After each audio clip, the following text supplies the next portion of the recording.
Does that feel like a win? No, but it feels like a very good fight back at a place that's hard to come and get results and points and wins, obviously. I think our mentality is improving all the time, and I think that was on show as the game went on. The resilience of the side. And I think the desire of the side, to not be so affected. A lot of noise about the away record of Everton over a couple of seasons. And it seems like we're learning how to brush that off and just take every challenge as it comes, which I speak to about endlessly. Sure, you've spoken so much about trying to create that mentality where the side believes that anything could be possible at any given moment. How pleased are you to see that play out essentially this one with Sims producing what he did right there? Yeah, I mean, relentless attitude, I call it. Games can change on many different factors, and, trying to build that consistency throughout a 95-minute performance, and what can change and how you change it and build a momentum and refining momentum and all these things, trying to establish a way of working and a base, I call it, to work from that can give you a chance to win games or be in games, even if, things are not going well for you. And I think it was kind of on show tonight. First half very good defensively, very resilient, some good individual defending. Didn't really create as much, didn't deal with the ball as well, anywhere near as well. And that's all I said at half time. I said, lads, the transition is important, but it's not just a physical transition, it's a mental transition. Are you tuned in together, then go and play? And I thought that improved second half in pockets. They're still a fine side, but they're still a very good side. Just come off the back of winning 3. And I think that was better second half. And we're beginning to find that way of not being so disappointed. If a goal goes in, well, it's gone. That's it. It's done. We talk about it, the next day, not while the game's going on. And I think we reacted very well to that. Scored a goal ourselves. Went down again to a penalty. Possible maybe for me, but it goes against us. And then the mentality then was still to keep driving, still to keep asking questions. And I thought that was on show, and it's growing. Athletic got a goal, got an assist. Obviously scored at Forest last time away from home. Just how pivotal has he been to Everton picking up the momentum they have gained under you? I don't think he's been pivotal. I think he's just enjoying the challenge. You're right in front of him. It's just different eyes. Myself and the staff come in. We're just looking at everyone, probably through new eyes. Just fresh starts for everyone. Saying right, okay, who's willing to pop up? Who's willing to work? He's enjoying it. He's enjoying the challenge. He's very adaptive. Wherever we put him on the pitch, whatever we ask him, he just goes, yeah, and cracks on and gets on with it. And that's a brilliant mentality for a manager to have from his players. And I think that's growing amongst the group. They're like, yeah, whatever the hard yards we need to do, however we need to do it, we're willing to do it. And I think it's rubbing off on each other. I think the trust and the attention to each other as a group is growing all the time. How pleased overall with Sims? That's a huge moment for him in his career. Yeah, I mean, look, he's still got a lot to improve. He came up in the week, actually, and he asked me, what did he think? And I said, what do you think? He gave me 4 things, and I said, you're right. I said it's taking action. A lot of these players, they know the things they've got to do. It's just a strange situation. It's guiding them to go, yeah, you're right. So therefore take ownership of it and do it.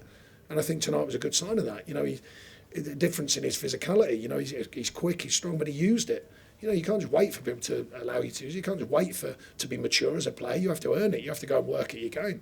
And he's beginning to understand that. And he certainly did tonight with a fine run and a fine finish. Stayed calm for his finish, but he turned the afterburner off, and he's quick and he's strong, battles it off, and then stays calm. And they're good qualities to have. Are you willing to share any of those 4 things that you mentioned? Sorry? Are you willing to share any of those 4 points that? No. Did the fact that he had the courage to come up and say that to you, did that put him in your mind? There wasn't much courage. He just asked me a question. I said, well, you tell me. He could have said nothing. It's up to him, innit? Did his answer? Because you have Neil Mope more experience on the bench, didn't you? Yeah, I mean, these are fine judgment. Look, a manager can sit here. I don't tend to tell you I'll change this, I'll change that. Sometimes you're going on a gut feeling. We started him at Liverpool, found it too tough, but a great learning curve. I said he'll learn from it. He's training with the first team all the time. He's learning from that. Not over-egging it with him, letting the environment actually, sort of teach him. And then he comes on, he gets his reward for working hard and fighting hard. There's other things tonight that he can do better. The physical side of the game, it seems a challenge for him. And I said, well, that's got to change because the game tells you what you need from it physically, as in running capability and things like that. But, it's great signs for a young player who's got the freedom to come out at Stamford Bridge, join in and go and create a fine finish and a fine moment for the team and for the fans. Fans are brilliant again tonight. That connection's growing. The team, what they see, the connection with the fans. I've always believed in it. I think it's important. And I think they've got a group of fans here who are seeing a team give a lot to the cause. And I still think we've got more quality to come at times. But they're certainly seeing the work ethic of a team give a lot to try and change things around. And that's 2 goals in your last 2 away games. Before that, there've been 1 in 8. Is it the bliss to miss, or what's changed?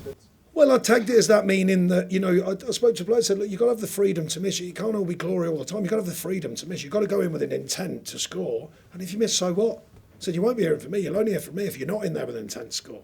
And it's growing. You can see it. The body language is changing. You know, I show them clips of it and go, look at the body language now compared to maybe earlier in the season. Just driving into the box with more intent, driving in the back. Taking away the noise about, oh, it can only be one player scores. No, it's not nonsense. Anyone can score a goal. You know, every time you go in the box, there's a chance to score a goal, and I think that's growing all the time. Set pieces we look a threat from again tonight, you know, and they're important factors. Finding ways to affect football, that's a big belief in mine. We'd all like to play the beautiful game, all of us, including me, but you've got to find ways of affecting the opposition. You've got to find ways of scoring goals and creating goals, and of course defending. That's what we're working on, you know, finding ways of doing it, and I thought that was on show, particularly second half in the goal scoring idea. You know, things getting whipped across the box, set pieces looking a threat, a couple of good goals for different reasons. Keno has a header that, you know, usually he'd do better with. Dwight McNeil flashing things across the box, Dimmy Gray getting out of his feet, driving at defenders. These are all things that come with that bit of freedom and confidence and belief, and I think it's improving. Do you think, Sean, when what you said there about the sort of, we'd all like to play a beautiful game, do you think you've convinced them of a way they can survive in this position? I don't think I had to convince them of anything. They're not daft, you know. I mean, I don't stare at the league table, but they all knew what it was looking like. You know, but everyone nowadays, you know, you guys tell them every stat and every fact, and I don't know, all the social media tell them everything that's wrong. So I didn't have to tell them much. You know what I mean? Just go, right, okay, how do we change it? You know, I asked them, they fed back to me, shared a view, and gone, right, okay, then collectively we have to change it. No one's going to do it for you. So I said, that's it. Make our own history. Don't wait for it. People who make history, they make it happen. They don't wait for it to happen. Sean, may I ask why you thought the penalty was a maybe? Only because we had a similar but different one, and it is different. But you'll understand my trainer thought. For Seamus the other week at Forest, gets in front. The lad comes sort of behind, puts his legs in front of Seamus, kicks the back of his leg, and it was deemed a definite not penalty. And I thought today the first contact, I think, was Ben Godfrey kind of it disrupts his run by just running with his legs in front of him. And he's sort of then on his way down, hits Tarky, and then it's a penalty. So, but they're close, these ones. You know what I mean? That's all I'm saying. I just want it. If they're going to give it tonight, it's got to go for us. If one similar happens. Fair enough. What about? I noticed there was the incident with Tarkowski and João Felix in the first half, where it looked like there was a little bit of retribution taken. Was it? He seemed to grab him and he hurled him to the ground. I can't remember that. Ball. He was directly in front of you, directly in front of us, kind of down towards the box.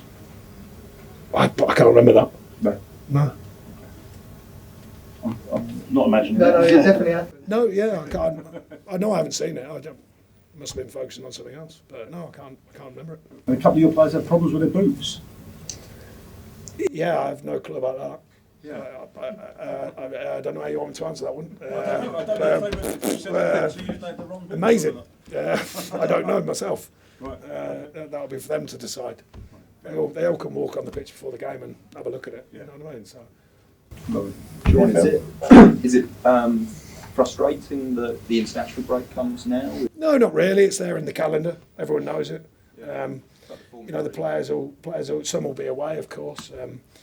Some won't. They'll do some work, that's for sure. The ones who won't be away, but they will get some days off as well to give them a break from it. Although, you know, I've asked a lot of this group, so I'm proud of their efforts because I've asked a lot. You know, crammed a lot. Me and my staff crammed a lot of new information, different things, different ways of working, like managers do, by the way. Not just me, lots of different managers. So they need some downtime sometimes. You know, we try and give them days off. We try and relax periods of the training week.